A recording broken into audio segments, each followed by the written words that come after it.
I met this man some years ago. It might have been about 7, 8 years ago, probably a bit longer. I brought a travel trailer, caravan, depending on which country you live in, off him, a little RV thing.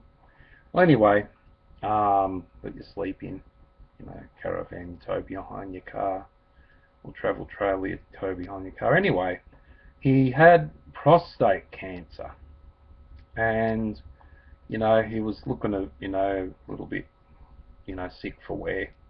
And I met his wife, and she was very down to earth, and they were selling a caravan. Oh, I want to just tell you the story. And so it took me probably about 6 to 8 weeks to pay this $850 off that they wanted.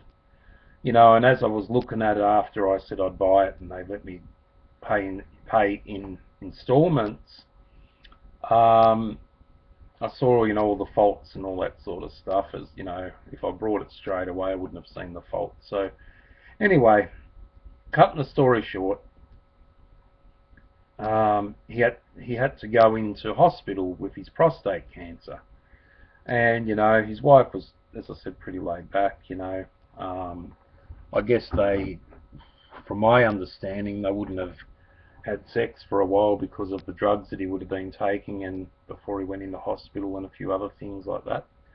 So anyway, I brought the caravan. He wasn't there. He was off at hospital. Never thought I'd see them again.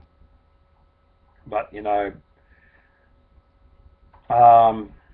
some weeks or months had passed, and I get a knock at the front door, and it was the bloke standing there. Before that, I thought he was dead, because his prostate was all rat shit. And he's at the door, and he said, when you brought the caravan, you left this behind, or I went to fix it, and you left it behind. It was a part to the kitchen area, like a chopping board block that sort of sits in the kitchen part. And I said, geez, I said, it was like seeing a ghost. I said, I thought you had died, that the prostate cancer was pretty bad. And he said, he still smoked. No, he gave up smoking. He said, I don't smoke no more. He said they had to remove me penis and me testicles because of the prostate cancer. But he said, I don't give a shit because, I'm still alive. I still got my wife, and there's other ways of love making. Because, you'd think, well, how would you get around that? But, there's other ways of love making and so on. Yeah.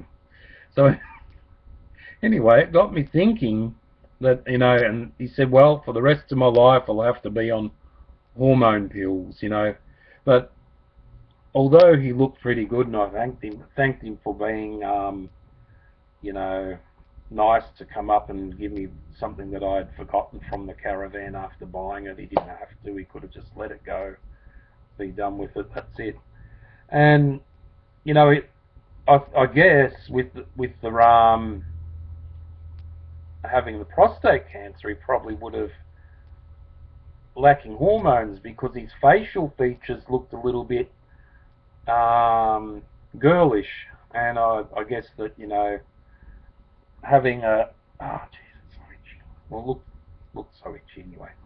Anyway, he looked a little bit girlish, and I guess, well, shit, that man's got no gear there, but he by the sound of it made the decision, although there was nothing there because he had prostate cancer and had to get his gear removed, that he decided that he was still going to live like a man, and take the hormone pills. That made me think that, these sort of men are pretty special type men, that sort of understand that, that they've got a life situation. They could die. They probably had their children, and they probably had grandchildren. And they decide that, well, stuff it. I could die, be done with it, overdose or whatever, because I'm not going to have me gear there no more. Or they can make a decision and say, well, I had to get it removed to live.